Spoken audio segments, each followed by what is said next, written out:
sahabat Sasaran Korban. Hari ini kita bertemu lagi dengan tamu istimewa kita. Kita bersama Insinyur Aiman Wicaksono. Ngeri kalau disebutin gelar nih, nggak pernah sebutin.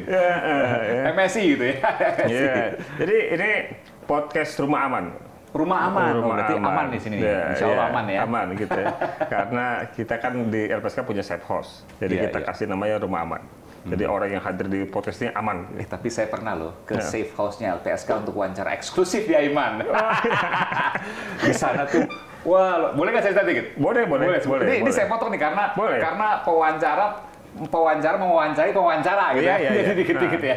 Jadi saya bocorin dikit nih, eksklusif nih di podcastnya LPSK. Jadi waktu saya menuju ke sana, kasusnya nggak usah sebutin lah ya, Pak ya. Ada sebuah kasus lah. Lalu kemudian saya tanya alamat di mana. Baru besok paginya sebelum saya melakukan peliputan baru dikasih tahu. Jadi nggak boleh jauh-jauh hari. Lokasinya juga harus steril dan lain sebagainya, dan adanya di pelosok, saya sebutin aja ya, pelosok di Jawa Barat lah, saya kemajuan luas ya, pelosok di Jawa Barat, dan hanya bisa dimasuki oleh satu mobil. Emang luar biasa LPSK ya. Dan pindah-pindah, itu yang paling penting. Jadi kalau dibuka di sana ya nggak ngaruh juga karena pindah-pindah, betul ya Bang ya? Betul. Pindah-pindah. Jadi di sana saya kan juga investigasi juga. Ini rumah punya LPSK. Oh bukan Mas, ini nyewa. Oh iya. Berapa lama? Ya cuma untuk kasus ini aja. Nanti kalau udah kasus yang lain pindah. Kita kan sewa di sini. Oh oke, good. Tapi indah loh. Memang benar safe house dan nyaman. Nyaman. Iya. Ya oke.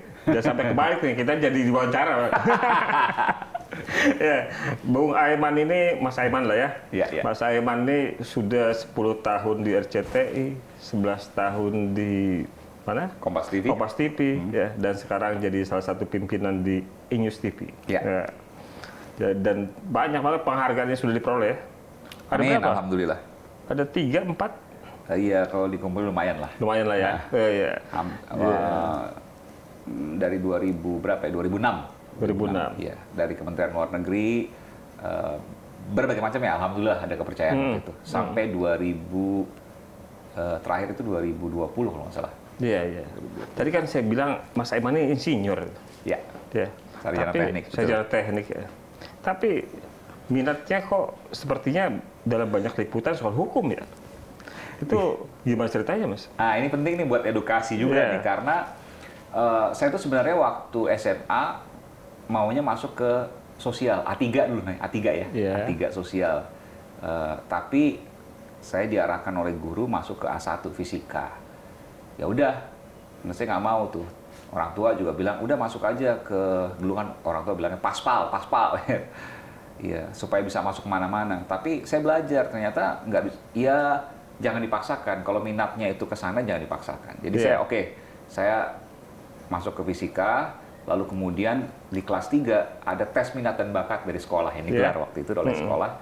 Saya disarankan ke 3 bidang ini. Sosial. Anak fisika nih ya? Fisika, A1. Yang mau pinter. Betulan. Kalau kita anak IPS. Jadi disarankannya itu ke sosial, persuasi, dan sastra. Bukan jurusan ya, jadi karakter sosial, persuasi, dan sastra. Itu 3-3-nya nggak ada tuh di fisika. Sosial, persuasi, dan sastra. Persuasi itu Mas? Iya, hanya persuasi aja. Jadi terkait dengan mungkin public speaking, ya kan? Kemudian mungkin orasi, retorika, gitu ya. Wartawan kan juga setiap komunikasi kan punya pesan yang sifatnya persuasi kan. Kita mengajak dan lain sebagainya, bukan hanya sekedar menyampaikan pesan. Saya dialog ini pun kan exchange ideas, pertukaran ide. Saya punya ide ini, Bang Edwin punya ide yang lain, mari kita tukar. Kan itu ada persuasi juga di situ, ada meyakinkan, meyakinkan. Nah, ini yang kemudian saya tanya ke psikolognya waktu itu. Saya mau ke teknik karena saya udah telanjur basah di fisika. Bisa nggak? Oh bisa, kalau dilihat dari dia dilihat dari nilai-nilainya, tes IQ dan lain sebagainya. Kalau dilihat sini Anda bisa kemana aja kok. Tapi ini 3-3-nya nggak ada teknik nih, persuasi, sosial, sastra nggak ada teknik, nggak apa-apa, maju aja. Ya udah, saya ke teknik. Nggak apa-apa, Anda mah pinter, boleh bebas milih. Ternyata nggak juga, pada waktu teknik berat juga kita kuliahnya. Bahkan ada namanya mata kuliah yang saya bongkar di sini nih, aljabar linear. Itu sebenarnya gampang. Aljabar linear itu cuma dia matriks, cuma 2 kali 3 tambah segala macam lah, kali tambah, tapi di bawah 10, jadi 2 kali, 3 kali, 5 kali. Tapi saya ngulang 2 kali. Ngulang 2 kali. Karena nggak teliti, itu harus cepat kan? Harus cepat. Hitung-hitungan biasa, hitungan sederhana, cuma harus cepat. Nah, ketika saya kuliah S2 komunikasi politik, ya, saya alhamdulillah justru lulusan terbaik. UI? UI, betul. Di UI. Apa yang saya mau sampaikan di sini? Ternyata tes minat bakat tuh nggak bisa dibohongin.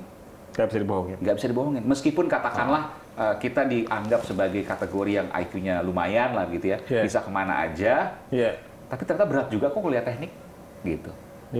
Tapi di bidang yang memang terbaca oleh tes psikologi, itu malah perform di akademisnya maupun sekarang kan, di dunia kerjanya. Nah, itulah makanya saya mau sampaikan ini bentuk edukasi kepada para orang tua. Jadi, ada baiknya ketika mau mengarahkan anak, tes psikologi dulu deh. Tes psikologi dulu ya? Nah, nanti situ akan terbaca, kalau nggak percaya sekali, 2 kali silakan, baru kemudian bisa diarahkan. Nah, inilah kemudian yang saya melihat bahwa setelah saya ingat-ingat, iya ya, saya itu memang mungkin dari dulu senang dunia jurnalistik.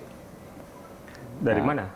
Waktu zaman kuliah ikut organisasi ekstra kampus soal jurnalisme atau gimana? Nggak ada waktu itu. Nggak ada. Jadi saya hanya nulis di mading dan lain sebagainya. Tapi itu sih kecil ya. Yang saya ingat justru malah kelas 5 SD. Kelas 5 SD? 5 SD itu tahun 87-88. Nah, ini saya cerita. Ini eksklusif nih di Edwin Partogi.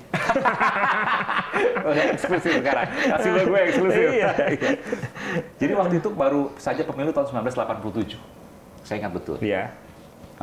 Yang menang selalu Golkar. Saya dengar tuh omongan tuh dari orang tua, paman, bibi segala macam. Ini mau menang Golkar terus nih segala macam bla bla bla bla. Gitu.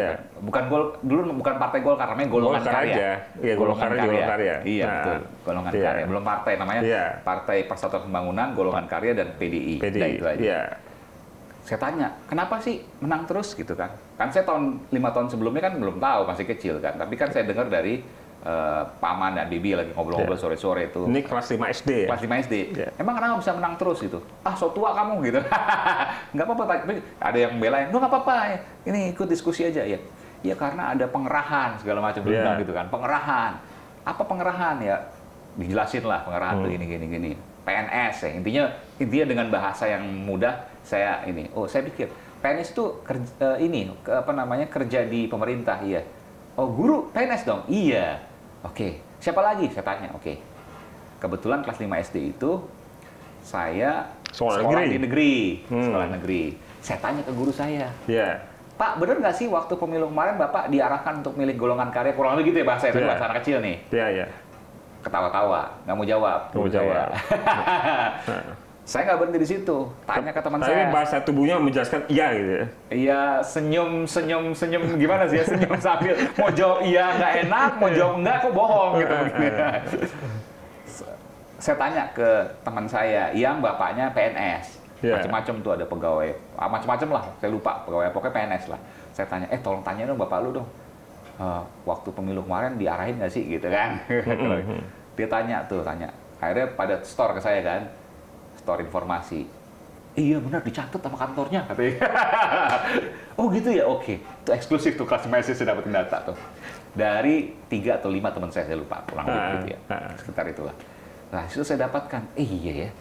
Memang gue ini dari dulu nih harusnya memang ngorek-ngorek yang beginian nih. Nah, itulah kemudian ternyata itu saya sadari setelah saya jadi wartawan lebih dari 10 tahun. Bahwa pernah punya pengalaman investigasi ya? Iya. Dan itu menarik menurut saya. Kenapa? Karena itu kan kegundahan, kegelisahan, pertanyaan nurani. Dan itu penting untuk dipelihara. Dan itu yang sampai saat ini saya selalu pelihara. Iya. Tapi kalau secara spesifik ikut kegiatan di sekolah, di kampus, kegiatan organisasi intrasekolah atau intrakampus soal jurnalistik, pernah? Nggak pernah, sama sekali. Jadi saya memang senang organisasi. SMP saya pimpinan OSIS, SMA saya ketua MPK, di kampus dulu juga masuk ke himpunan, dan kan sempat juga organisasinya abang ya, HMI juga, di kami juga. Iya, memang senang organisasi, senang berkawan, tapi nggak lupakan akademis juga. Karena kan takut tuh kalau seandainya terlalu sibuk di luar nanti lupa akademisnya. Nah, terkait dengan apakah pernah jurnalistik, nggak pernah sih sebenarnya. Cuma mungkin begini, ayah saya dulu bukan langganan. Ayah saya itu kan langganan Kompas ya, langganan harian Kompas waktu itu. PNS pun? Bukan, gue swasta. Kebetulan di Gramedia waktu itu. Ya. Jadi dapat gratis tuh harian Kompas dan lain sebagainya, termasuk buku Donald Bebek. Yang saya baca itu bukan buku Donald Bebek, bukan. Tapi harian Kompas, minimal headline yang saya baca. Nah mungkin itulah yang terbentuk nurani itu. Jadi kan walaupun soft ya, Kompas kan terkesan soft gitu kalau sering katakan jurnalisme kepiting dan lain sebagainya. Tapi headline-nya kan tulisan gede, warna hitam dan lain sebagainya itu langsung saya baca, dan pertama kali saya bisa baca itu kelas 1 SD waktu itu. Itu adalah baca headline-nya Kompas, koran. Nah, yang saya baca waktu itu 2 koran. Satu Kompas, yang kedua Pos Kota. Tapi Pos Kota saya nggak langganan. Teman saya kalau di sekolah dia selalu bawa, karena ada di tengah itu bukan tabloid, lembar doyok namanya. Lembar doyok. Masih ingat. Itu senang banget baca itu. Kirain itu, nah ini dia. Nah ini dia. Itu belakangan juga ketawa-tawa teman-teman, tapi udah agak gedean tuh. Nah ini dia, benar-benar. Sama gambar kartunnya gitu ya. Itu luar biasa itu. Jadi dari sisi elitis, saya baca headline-nya Kompas, itu cuma headline aja saya baca, beritanya nggak saya baca, cuma headline aja. Meskipun nggak ngerti juga kan, cuma kadang-kadang ya ada yang ngerti juga. Tapi kalau Pos Kota ngerti banget, karena kan dia membumi banget kan. Nah, dan banyak banget tulisannya. Saya bilang ke ayah saya, kenapa sih Kompas nggak bikin kayak Pos Kota aja, kan enak bacanya gitu. Oh kelasnya beda, oke, saya belum tahu lah kelas apa segala macam, tapi intinya begitu. Jadi sejak kapan kemudian memilih dan kenapa memilih jadi jurnalis? Sebenarnya kecelakaan juga. Jadi waktu sebelum lulus saya udah kerja di salah satu perusahaan IT, waktu itu milik Grup Bakri waktu itu ya.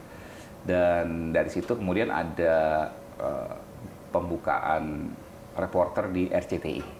Di RCTI. Nah, dari situ saya coba. Saya nggak punya bekal tuh untuk jurnalistik waktu itu kan. Kok lanjut. Proses seleksinya 4 bulan waktu itu. Jadi nggak ada persyaratan sarjana apa, nggak ada ya? Nggak ada. Memang di wartawan itu kita macam-macam kok. Bahkan beberapa pemret kan juga dari teknik juga. Tempo Mas Bambang Harimurti itu kan teknik elektro. Dulu Mas Budiman Tanurejo, pemretnya Kompas juga teknik nuklir. Gitu. Jadi memang banyak juga dari anak-anak teknik yang jadi pimpinan redaksi juga banyak. Jadi nggak ada, karena memang kita kan wartawannya generalis. Nah di dalam baru dilatih. Nah setelah di RCTI pada waktu itu, nah ini. Jadi itu awalnya iseng gitu ngelamar kerja? Iya, kayaknya keren juga jadi reporter ya, tampil di TV. Gitu boleh juga ya. Kan dulu kecil pernah tampil di TV. Cuma kan... Oh, kecil pernah tampil di TV? Pernah, bintang tamu sekali doang, TVRI waktu itu. Cuma kan senang, pas kita nonton kan, senang ada gue tuh, gitu kan. Senang panggil orang tua kan senang gitu kan. Asik juga kali ya. Ini kan secara berkala gitu kan. Mungkin seminggu berapa kali kita live report dan lain sebagainya. Wah, boleh juga nih gitu kan. Udah, lamar-lamar iseng lah. Iseng lamar, keterima. Nah, udah gitu, udah jalan aja. Dikasih training 2 bulan, udah jalan. Lelah, pusing ya karena nggak punya bekal, tapi kita belajar. Nah, akhirnya di tahun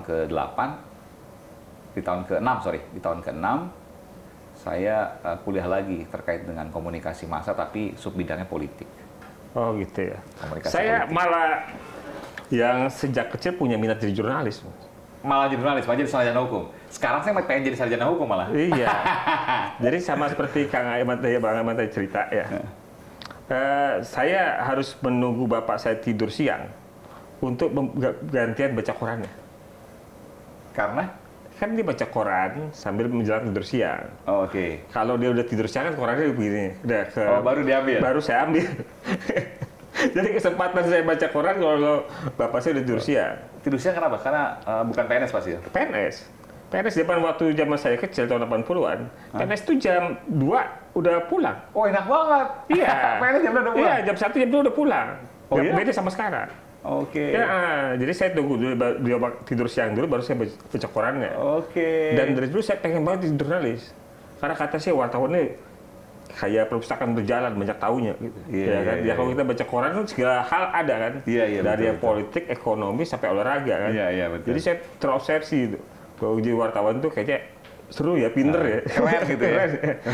Mana kan jadi. Padahal pusing. Mas Aiman, setelah masuk dalam dunia jurnalistik ya, termasuk juga punya concern soal isu-isu hukum. Iya. Ya.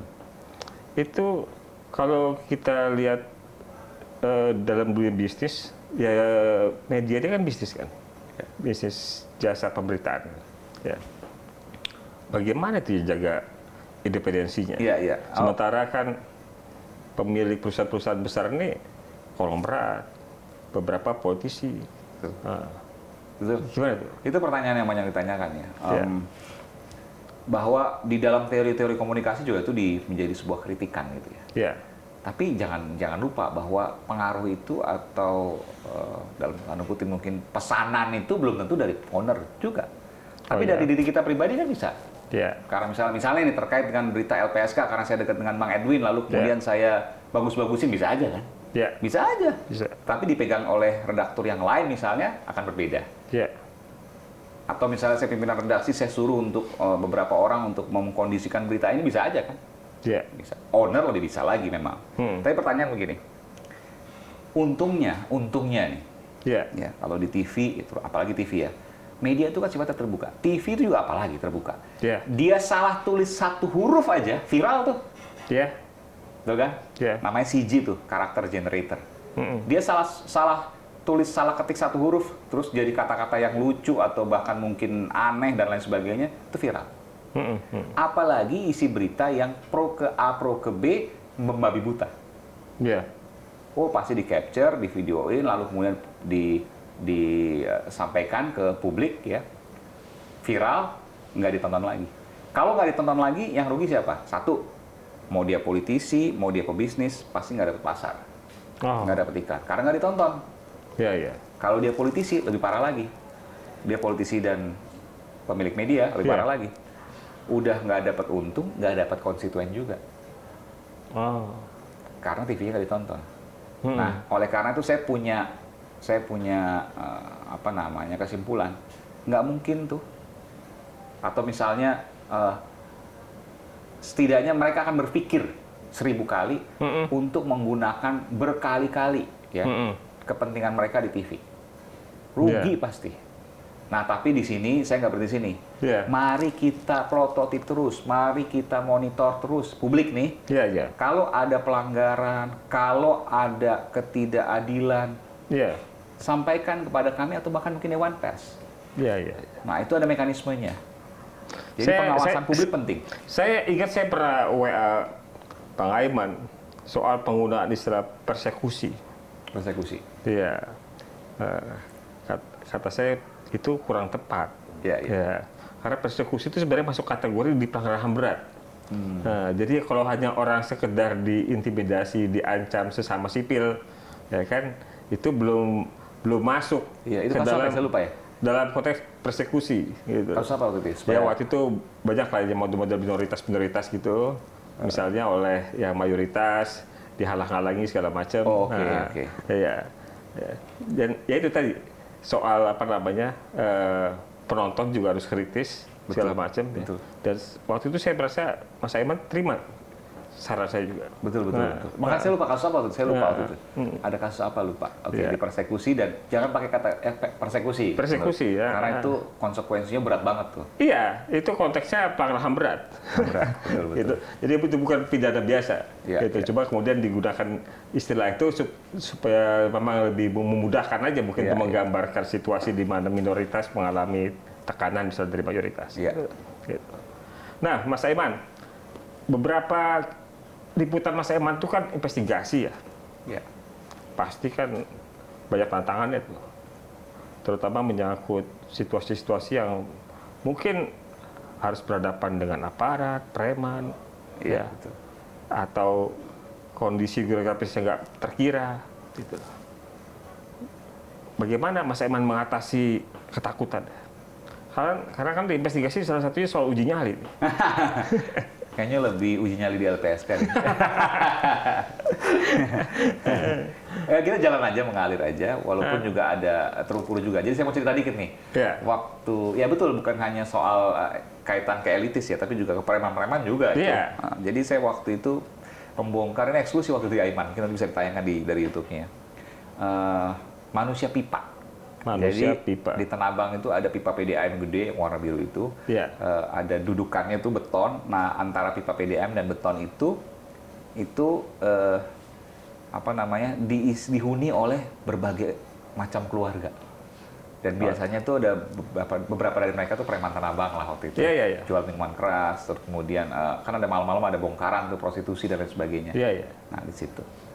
Sebagian bawa keluarganya, sebagian hanya dia sendiri. Saya masuk ke dalam tuh, wah susah banget. Dia hanya untuk bisa tidur di situ. Dan itu luar biasa memang. Dan itu belum pernah terbongkar sebelumnya. Pintunya hanya satu, bukan dari pintu resmi, tapi pintu pagar yang dicopot satu besinya. Jadi kalau masuk tuh mesti nyelip-nyelip gitu lah. Nah, ketika saya masuk ke sana... Model pintunya jeruji-jeruji besi itu ya? Iya, jeruji besi. Yang dipotong sama dia? Dipotong satu sama dia untuk bisa masuk. Di bawah jembatan? Di jembatan Banjir Kawal Barat. Ada tuh di Tanah Abang itu. Nah, ketika saya masuk ke sana, yang satu penghuninya, oke, nggak ada masalah, saya wawancara dia. Tapi 3 penghuni lainnya langsung nyamperin kami, waktu itu kan saya nggak sendiri ya, ada saya, 2 kameramen sama 1 produser, dan 1 reporter waktu itu. 1 production assistant, ya tim kita lah, berlima total. Nyamperin kami, ya, datengin kami, dan bawa senjata tajam. Golok dan parang, badik gitu ya. Parang yang panjang tuh yang kayak di Maluku tuh. Saya lupa sih namanya. Pedang lah. Iya. Pedang. Lalu kemudian saya bilang, tunggu dulu Pak. Dia udah ngangkat begini. Saya mikir kalau orang yang pendidikannya atas kan pasti nggak mungkin langsung lakukan. Tapi kalau ini kan bawah nih, kita nggak tahu. Betul. Baru kita ABC langsung ditebas kan bisa. Terus? Ya udah, tapi begini. Nah, saya dari awal itu kan memang keberatan dia apa? Jadi sebenarnya saya udah ngirim tim untuk sehari sebelumnya untuk melihat situasi itu. Menurut tim saya aman, ternyata laporan intelijen saya salah. Aman semua, ternyata salah. Sampai di sana luar biasa. Ya, karena timnya nggak belajar di Sekolah Tinggi Intelijen Negara di STIN, jadi nggak, ya salah lah gitu. Jadi udah, lalu kemudian ya udah. Keberatan mereka waktu bawa pedang itu dia ngomong apa? Mereka? Nah, ini sebelum situ sebelum situ. Nah, saya memposisikan diri, memang dari awal saya selalu berangkat dengan skeptis. Baik isunya maupun kondisinya. Jadi saya nggak tahu, tim saya bilang oke, belum tentu oke juga di situ, dan ternyata benar kan nggak oke. Jadi saya masuk, saya datang ke dia, saya disamperin dia, dalam posisi saya berada di situasi kuldesak, buntu. Nah, saya bilang ke teman saya udah kondisikan, kalau seandainya ada sesuatu, kita lari ke tempat yang ramai. Sebelum dihadang itu. Nah, tapi perhatikan, saya bilang, karena saya... Itu sebelum masuk kali ya? Sebelum masuk, karena saya dulu sempat belajar bela diri, jadi kan bela diri kan ada, nggak hanya untuk jurus-jurus, tapi kalau seandainya dikeroyok, bagaimana segala macam, kita nggak bisa ngelawan mereka, kan ada escape space-nya yang harus kita pikirin kan. Nah, escape space-nya itulah, ruang untuk kaburnya itulah, yang kita pikirkan. Nah, saya sampaikan ke mereka, jangan sampai kita dalam posisi terdesak. Dalam artian bahwa belakang kita nggak bisa lari, kanan kita nggak bisa lari, kekunci sama dia. Jadi kalau seandainya ada sesuatu, kita puter, supaya kalau satu waktu kita kabur, kita bisa langsung keluar, kita bisa minta tolong. Nah, pada saat kita ketemu tuh dalam situasi kuldesak, belakang buntu. Saya ajak ngomong dia buying time, sampai kemudian kita di posisi yang kaburnya gampang. Sambil geser kanan, tapi sambil mundur. Nah, ini bisa dibayangin dikit ya. Nah, beruntung nggak sampai dia turunin senjata tajamnya. Tapi kalaupun iya, ya mungkin terjadi sesuatu yang tidak diinginkan, meskipun kita juga masih bisa berusaha untuk lari. Nah, hal-hal seperti itu yang saya mau sampaikan, itu yang kita pikirkan juga sejauh itu. Jadi memang bagi saya sih bukan soal mungkin takut, ya manusiawi ya, tapi yang paling penting adalah bagaimana kemudian untuk menyiapkan segala sesuatu agar hal tersebut bisa tidak mencelakakan kita. Yang memicu kesalahannya itu apa? Ah, itu. Oke, dia bilang begini. Kamu ngapain ke sini? Dia bilang. Ya. Mau ngeliput ya? Nggak boleh.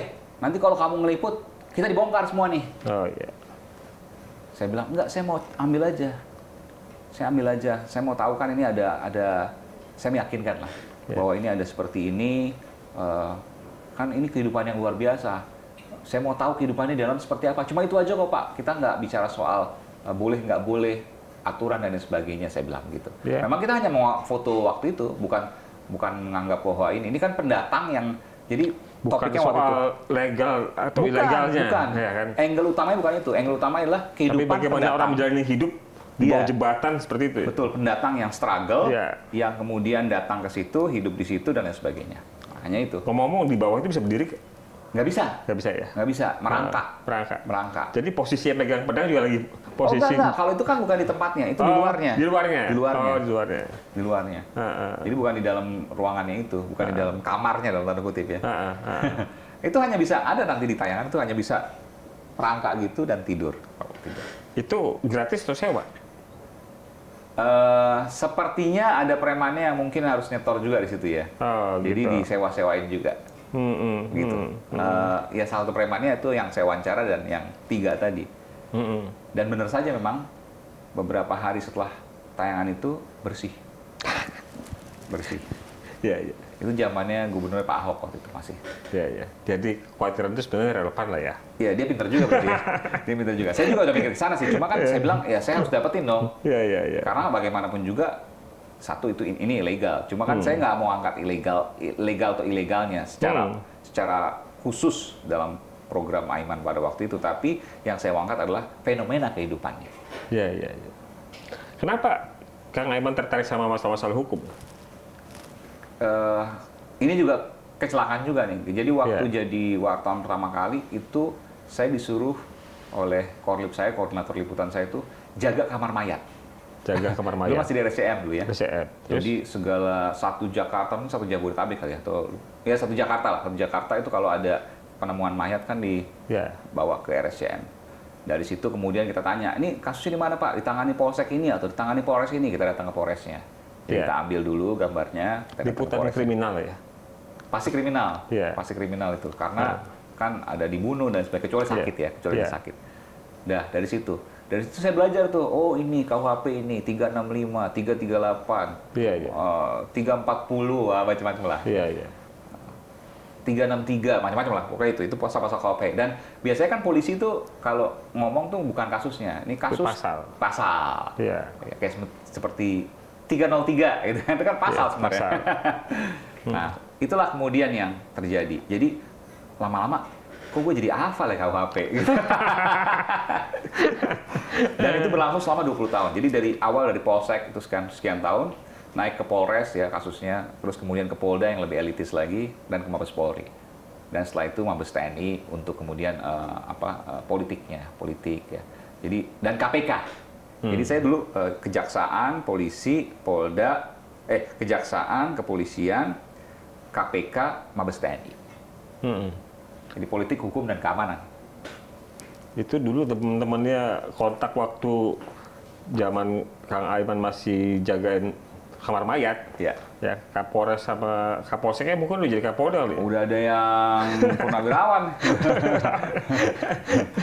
Semua yang dulunya bahkan Kasat Reskrim ya, atau Kapolsek ya. Kapolsek udah jadi Kapolda, banyak banget yang jadi Kapolda. Ferdi Sambo, saya wawancara pertama kali 2003, dia masih jadi Kasat Reskrim Polres Bogor, pangkatnya Kapten AKP, Ajun Komisaris Polisi. Saya ingat di Polres Bogor.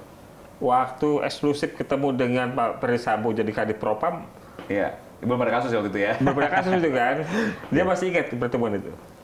Atau lupa? Oh ingat. Karena kan setelah itu kan saya wawancara waktu dia masih jadi Wadir Krim juga saya wawancara juga. Oh gitu. Wadir Krim. Jadi memang itu pertama kali Kasat Reskrim itu kan terus-terusan. Kan dia banyak di Polda waktu itu kan, Polda Metro. Banyak di Polda Metro ya, saya wawancara dia. Dan setelah Polda Metro, kemudian kombesnya di Mabes Polri, cepat tuh dia naik deh sampai bintang 2. ada nggak jadi concern dari Kang Aiman dari soal isu-isu hukum itu, apakah hanya sebatas berita atau memang ada kegelisahan yang ada? Gimana? Saya tuh kan karena 20 tahun di bidang hukum, Iya. saya tahu kan Iya. borok-boroknya, bobrok-bobroknya. Iya. Meskipun ya harus saya katakan di sini sulit untuk dibuktikan. Sulit dibuktikan. Tapi ada. Maka ya sekarang buktinya Hakim Agung kan ada yang tertangkap Iya, juga. iya. Ya. Iya. Dulu kan hanya panitera-paniteranya Iya, dan iya. lain sebagainya. Sekarang Hakim Agung juga di Kejaksaan kan Iya, juga iya, pernah iya. ada. Kepolisian apalagi ya ada juga gitu kan. Mm-mm. Semuanya. Pengacara juga banyak. Iya. Dan pola-polanya sebenarnya tahu. Cuma kan untuk pembuktiannya susah. Iya, iya. Bahkan tapi saya katakan ini nggak semua ya, ini oknum. Ya, oknum, Iya, iya. nggak semua. Saya nggak mau menyamaratakan, karena masih banyak juga polisi, jaksa, hakim, ya, itu yang lurus. Yang lurus. Banyak. Tapi nggak dapet tempat gitu. Nanti kita coba cek soal itu ya. Di sini banyak, mereka ngadu. Juga Iya. dalam surat. Masuk Iya. ke redaksi Aiman pada waktu itu seminggu bisa 4-5 surat. Kalau nggak mafia tanah, kasus-kasus mafia maklar hukum, maklar kasus. Iya, iya. Nah, itu yang dilaporkan oleh mereka. Di Instagram, di Twitter juga banyak yang lapor. Lewat DM ya. Nah, itu yang kemudian terjadi. Jadi, ya polanya apa yang saya temukan di lapangan dengan apa yang mereka sampaikan, ya ketemu sebenarnya. Cuma kan sekali lagi, pembuktiannya nggak mudah. Pembuktiannya nggak mudah. Bahkan saya wawancara ke Jaksa Agung waktu itu, Pak ST Burhanuddin mengatakan bahwa kalau ada jaksa nakal, saya sikat. Gitu. Nah, itu saya apresiasi, karena seorang Jaksa Agung berani mengatakan itu artinya ada komitmen kan. Komitmen itu kan penting dari seorang pimpinan. Ya mudah-mudahan itu ditunjukkan dengan kerja nyata, karena memang jangan sampai nanti ada hal-hal yang memang ada tapi tidak tindak. Tapi saya percaya sih bahwa sejauh ini kan kinerja Kejaksaan Agung moncer gitu ya. Mudah-mudahan bisa terus berkembang, dan juga soal kebersihan dari aparat-aparat juga bisa dijaga. Termasuk juga di kepolisian yang sekarang sedang berbenah, juga di Mahkamah Agung. Iya, iya. Tadi yang disampaikan Kang Aiman, ya mungkin juga jadi pengetahuan masyarakat ya. Iya. Tapi di sisi lain Kang Aiman, ini berdasarkan data Badan Pusat Statistik, bahwa ternyata korban yang melapor polisi itu tidak lebih dari 25%. Artinya 75% korban tapi nggak ngelapor. Tidak lapor polisi. Iya. Kalau menurut Kang Aiman kenapa itu ya? Itu ada permasalahan. Sering kita dengarkan ada percuma lapor polisi dan lain sebagainya. Iya. Nah, ini tentu ini data yang luar biasa, saya baru tahu juga nih. Iya. 25% yang hanya yang Dalam lapor. 3 tahun terakhir itu nggak berubah. Dalam 3 tahun terakhir nggak berubah. Berubah. Hanya sekitar di 23 atau 24%. Jadi nggak nyampe 25%. Sebelumnya rata-rata segitu-gitu juga. Segitu juga. Oke. Jadi ada skeptism ya. Iya. Ada skeptism kalau seandainya saya lapor, either itu malu, mungkin ya bisa juga karena kasusnya Bisa. mungkin terkait pribadi, Iya. atau mungkin ya udah ngapain lapor karena nggak diproses juga. Saya pernah lapor nggak diproses kok gitu Iya. kan. Ada kasus lagi, 2 kasus, 3 kasus dia nggak lapor. Ya memang ada, kalau saya harus lihat dari dua sisi ya. Iya, iya. Satu, harus ada pembenahan di sisi polisi. Pasti bahwa untuk melakukan proses hukum tentu harus lebih transparan dan lebih acceptable bagi masyarakat. Tapi juga harus dipikirkan juga di internal polisi ini. Kan personilnya terbatas. Uang Iya. operasionalnya terbatas juga Betul. untuk penyidikan dan penyelidikan. Nah, negara ini juga harus memikirkan ini. Jadi Iya. rasanya kalau saya mau bilang fair, nggak adil juga ketika semua itu ditumpahkan ke institusi Polri. Iya. Bahwa negara harus juga memperhatikan soal ini. Jangan sampai kemudian Dari soal operasional, termasuk kesejahteraan. kesejahteraan, betul. Iya. Kalau kesejahteraan sudah ada peningkatan ya. Iya. Meskipun ada yang bilang kurang dan sebagai tentu itu bisa dilihat lagi. Tapi dari sisi operasional, penyidikan, penyelidikan, itu uangnya dari mana? Iya. Ada memang, tapi apakah cukup dengan laporan masyarakat yang sebegitu banyak? Iya. Nah, tentu dalam hal ini negara harus melihat hal-hal tersebut. Termasuk juga di kejaksaan misalnya seperti itu. Jangan sampai nanti misalnya, ya udah yang penting dapetin dulu dari mana kek gitu untuk bisa jalan penyelidikan dan penyidikan. Kan nggak fair seperti itu. Termasuk Iya. juga partai politik. Ini yang penting juga nih. Iya. Partai politik itu harusnya dari mana uangnya? Kalau dia dari sendiri ya nanti ketika misalnya dia menjabat ya dia harus balik modal kan itu. Iya. Tadi kan baru satu sisinya itu, Ya. soal pembenahan di kepolisian misalnya, Ya. termasuk soal anggaran. Ya. Yang sisi lain apa lagi? Kang Aiman mau lihat dari dua sisi, dari soal 20% tadi. Dari 20% tadi. Yang kedua ya karena itu sebenarnya kalau menurut saya Iya. akar permasalahannya yang satu, karena suplai keuangan untuk penyelidikan dan penyidikan tidak berjalan dengan baik begitu dari negara ke pihak kepolisian misalnya, Iya. sehingga dia berusaha untuk oknum lagi sekali lagi ya, berusaha untuk mencari sumber-sumber lain. Yang diperhatikan bisa jadi hanya sumber lain itu. Ketika dia melapor maka cepat. Kalau nggak, yang dalam tanda kutip nggak merawat, ya nggak diproses. Ya. Itu kan karena Nggak, maksud saya dalam bayangan pandangan untuk Kang Aiman, kenapa 75% korban juga lapor? saya nggak tahu. Tapi kalau dilihat dari suara publik yang dia merasa mungkin bahwa ketika lapor percuma kan bisa juga. Iya, iya. Nah itu yang kemudian menjadi. Tapi percuma itu karena apa? Iya, Yang tadi saya katakan nggak fair kalau kita hanya menyalahkan dari institusi polisi sendiri. Tapi Iya, negara harus hadir untuk melihat fenomena ini. Oke. Kang Aiman, berapa kali kan kita bersentuhan secara langsung ya? Ada kasus kerangkeng manusia di Iya, Langkat. Mangkat, Ada kasus Sambo. judi online. Judi online. Gitu. Dalam pandangan Kang Aiman, gimana LPSK-nya? Saya harus mengatakan ya, Ya. ini jujur.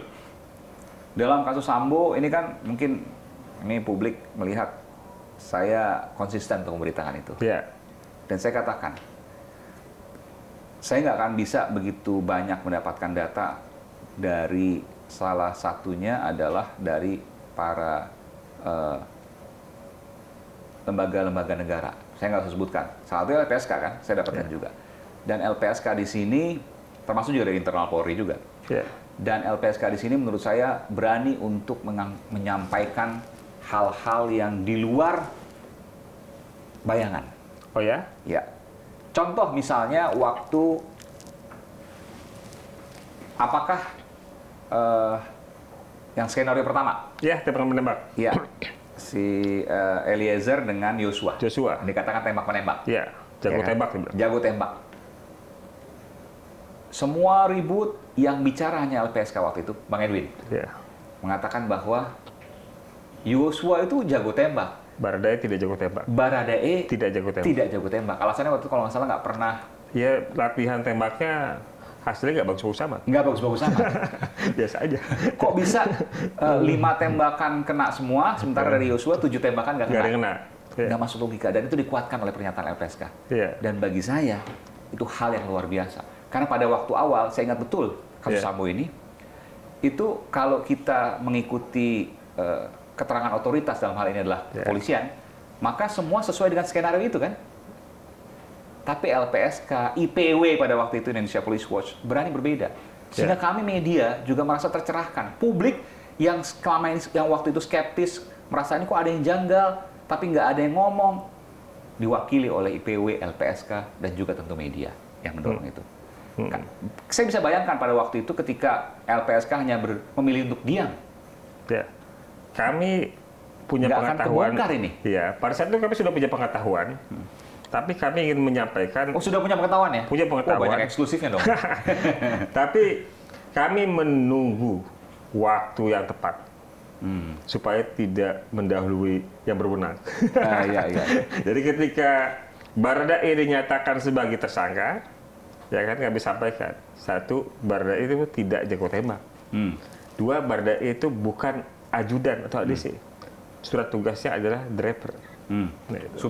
Supir. Iya. Nah, jadi sejak dia jadi tersangka, baru kita cicil. Kalau kita buka sebelum jadi tersangka kan nggak enak, duluan Iya. penyidik. Ya. Dan waktu itu kan satu dari pihak kepolisian satu suara semua sesuai Iya. dengan skenario Sambo. Iya. Tentu sementara kami publik Iya. itu merasa ada yang janggal di situ. Tapi kan kita nggak tahu, kan biasa Iya. kita mengutip otoritas. Sama seperti ketika sebelum Baradae jadi tersangka, kami punya pengetahuan tentang luka Joshua. Sehingga kemudian kalau Baradae bilang itu tembak menembak, kami nggak bisa percaya. Karena kami tahu. Ada ilmunya tuh ya? Karena kami tahu posisi luka Joshua itu di mana aja. Oke. Nah, kami punya informasi itu, tapi kan kami nggak mau duluin penyidik kan. Dari informasi A1 pasti. A1. Yang kemudian memeriksa forensik berarti. Forensik. Oke. Oke. Tapi LPSK berhak untuk mewawancari forensik juga ya? bisa. Oke. Tapi kita kan nggak mau nggak mau cari panggung. Jadi nggak mungkin tuh kalau seandainya dari atas ke bawah tuh beda tuh. Beda sama ada posisi yang di belakang kepala kan. Belakang kepala kan belakangan. Oh itu LPSK udah tahu ya? Udah. Itu yang pertama kali bongkar Aiman tuh. Iya. Di publik maksudnya. Tapi LPSK sebenarnya udah tahu. Udah tahu. Cuma nggak ngasih tahu Aiman waktu itu. Itu yang membuat kami menolak argumen tembak menembak. Iya, di belakang sini nembus ke hidung ya. Iya. Iya. Iya. Gitu. Iya. Iya. Saya tidak bisa membayangkan kalau waktu itu LPSK memilih untuk diam. Iya. Kami media nggak ada sparring partner untuk membongkar segala kebusukan ini kan gitu ya. Iya.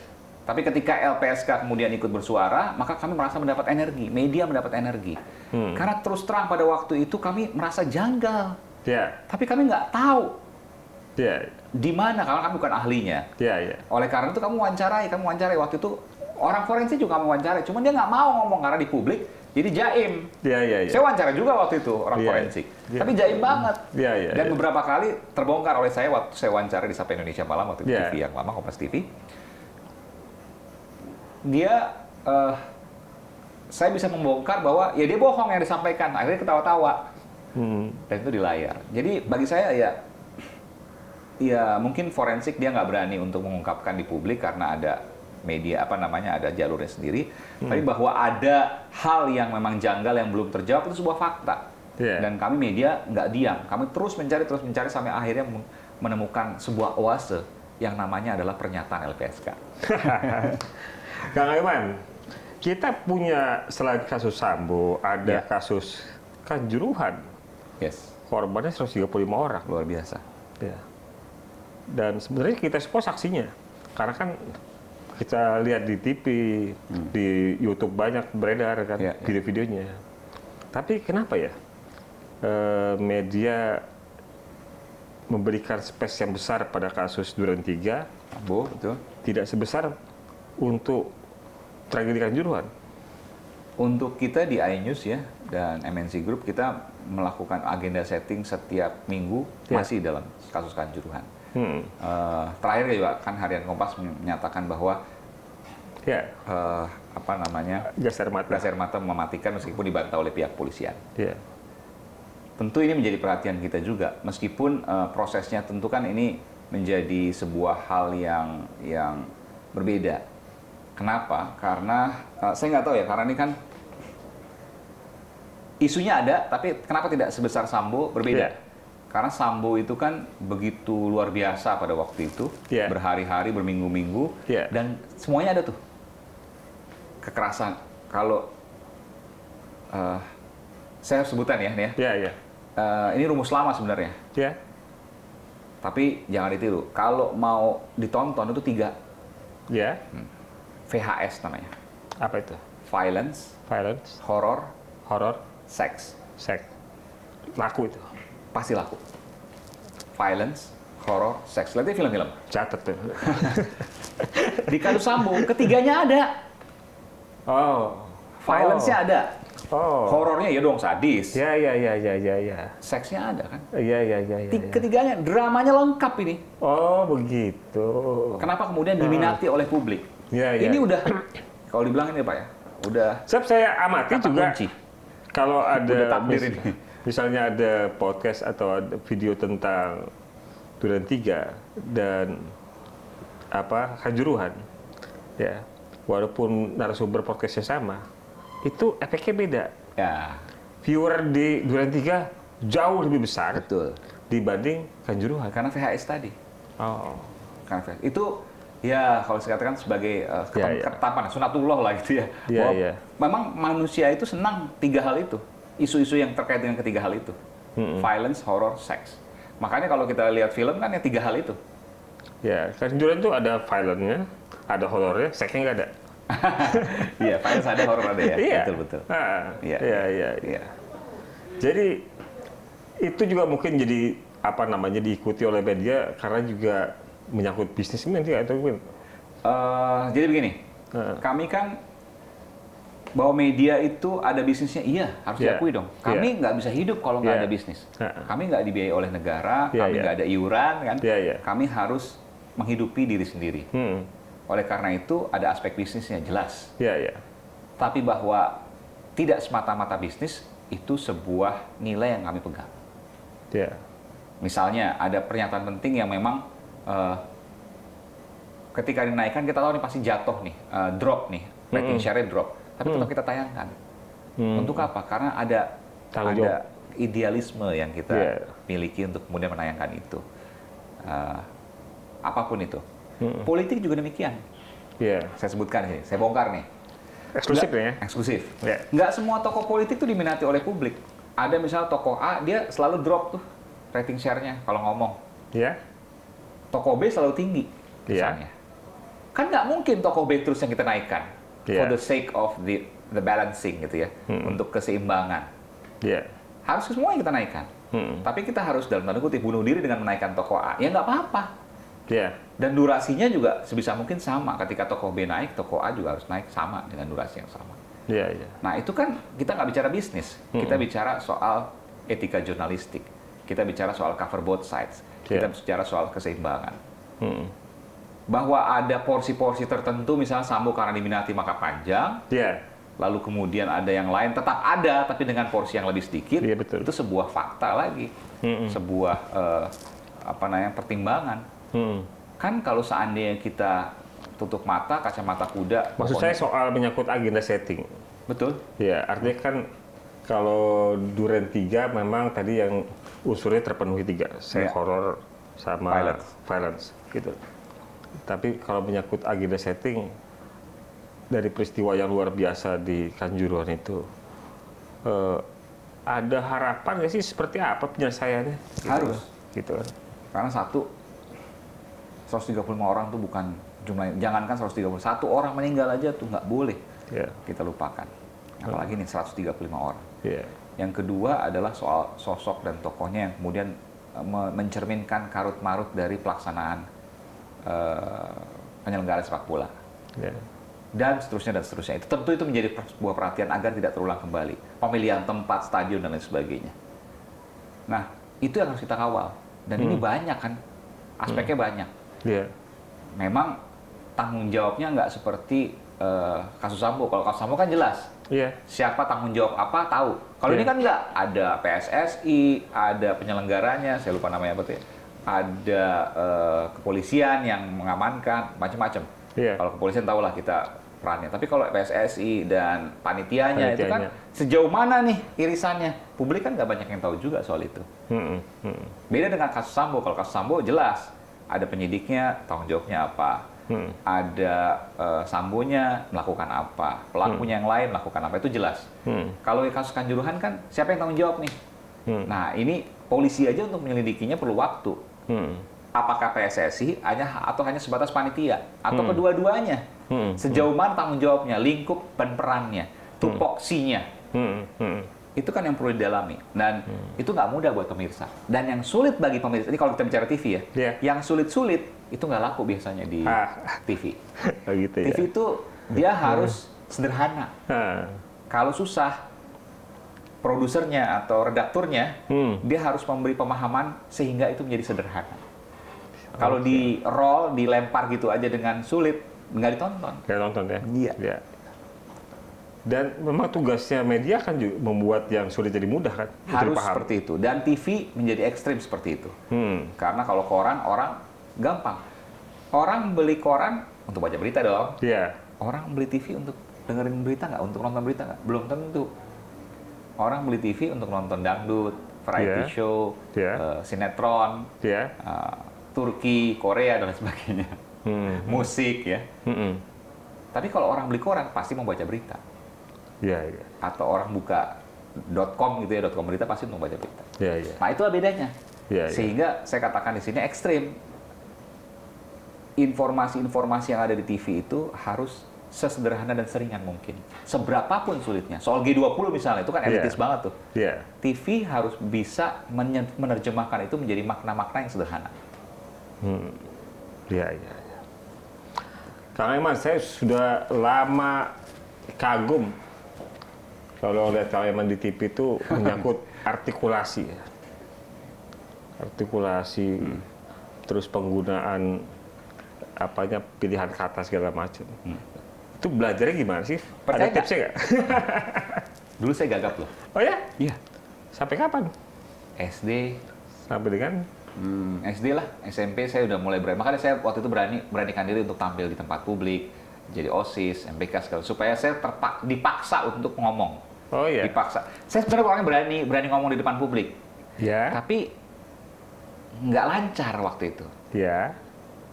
Apa yang saya lakukan? Sering practices make perfect. Ya. Itu yang saya lakukan. Ha. Latihan. Nggak di depan kaca sih, latihannya harus langsung. Harus langsung ya di panggung, ya waktu itu MC atau mungkin orasi gitu kan di OSIS, pemilihan dan lain sebagainya. Nah itu yang kemudian saya lakukan, dan ketika SMA saya merasakan sebuah perubahan yang luar biasa. Sampai kemudian pada waktu bekerja di televisi, ya itu semakin terlatih lagi, melakukan siaran live report, ya lalu kemudian siaran di studio dan sebagainya. Dan itu terbentuk sendiri, sehingga punya vocabulary, punya perbendaharaan kata yang cukup banyak untuk kemudian dirangkai antara satu kata dengan kata yang lain untuk menjadi satu buah kalimat. Jadi latihan. Hanya itu. Jadi saya itu bukan yang lancar dari dulu, tidak. Tapi intonasi, artikulasi memang dilatih dengan keseharian. Iya, saya membayangkan dua tipe orang aja. Satu yang model Kang Aiman, yang lancar banget ngomong, ya kan? Kayaknya antara mulut sama otak itu kayak rel kereta tuh, jajan. Ada orang yang antara kecepatan pikiran sama mulutnya juga sama. Beda. Kalau kecepatan otaknya lebih cepat, pasti nggak akan lancar. Nggak lancar. Tapi kalau di sini banyak banget. Betul. Yang dikeluarin tersendat tuh, terbatas. Karena ngantrinya nggak benar nih di sini. Ngantri nggak benar. Semua pengen duluan. Iya. Kalau ngantrinya benar, pasti lancar di sini ya. Jadi suruh antri nih kata-katanya. Suruh antri ya? Iya. Oh, jangan gitu. semuanya mau apa namanya? Balapan. Mau balapan, mau apa istilahnya tuh? Mau mendahului, ada istilahnya saya lupa. Mau mendahului ya. Iya. Jangan. Jadi harus diurutin. Mau ngomong apa dulu? Namanya key message kalau di komunikasi. 1, 2, 3. 1 ini dulu, 2 ini dulu, 3 ini dulu. Nah, ketika udah terbiasa dengan itu, mau bicara apapun, cincailah. Iya. Nah, kalau seandainya walaupun langsung ya. Walaupun langsung, ini kan langsung nih. Iya, langsung nih. Saya nggak scripted. Iya. Ataupun juga misalnya terbaliknya, mulutnya lebih cepat dari otaknya. Itu bahaya. Mulut lebih, waduh. Mulut Itu cepat dari otaknya berbahaya. Bahaya itu. Bahaya itu. Bahaya. Oke, Kang Aiman. Udah panjang kita ngobrol deh. Kita mau dapat saran pesan dari Kang Aiman yang sudah juga kenal lah sama LPSK. Apa ada saran pesan dari Kang Aiman buat LPSK? LPSK sudah selayaknya terus menjadi garda terdepan untuk melindungi saksi, dan tidak hanya itu, menjadi mitra bagi publik dan juga media, agar kan saksi nggak semuanya punya niat yang tulus. Bisa juga saksi yang dia datang ke sana untuk membelokkan fakta sesungguhnya. Nah, saya yakin bahwa kekritisan LPSK dan proses-proses di LPSK bisa melihat ini. Dan ketika itu terjadi, kami sangat mengharapkan LPSK menjadi mitra kami, publik dan juga media, untuk memberitakan hal tersebut. Jadi kami tahu mana hitam, mana putih, mana benar, mana salah, dan suara publik bisa diwakili oleh LPSK. Ya, terima kasih Kang Aiman. Kita sudah panjang lebar cerita dari masa Kang Aiman kecil yang pernah investigasi kelas 5 SD.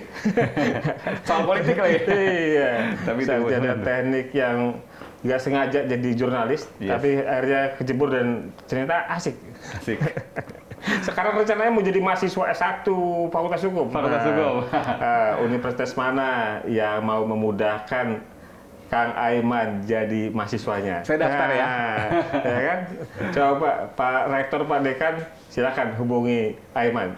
Kali aja dia memilih universitas ada jadi tempat dia belajar sebagai mahasiswa hukum. Terima kasih Kang Eman. Terima kasih. Semoga kita bisa bertemu lagi di acara yang lain ya. Dan para sahabat Saksi dan Korban, terima kasih sudah mengikuti pembicaraan kita hari ini. Kita akan bertemu lagi di Rumah Aman dalam kunjungan kepada tokoh lainnya. Terima kasih, bye.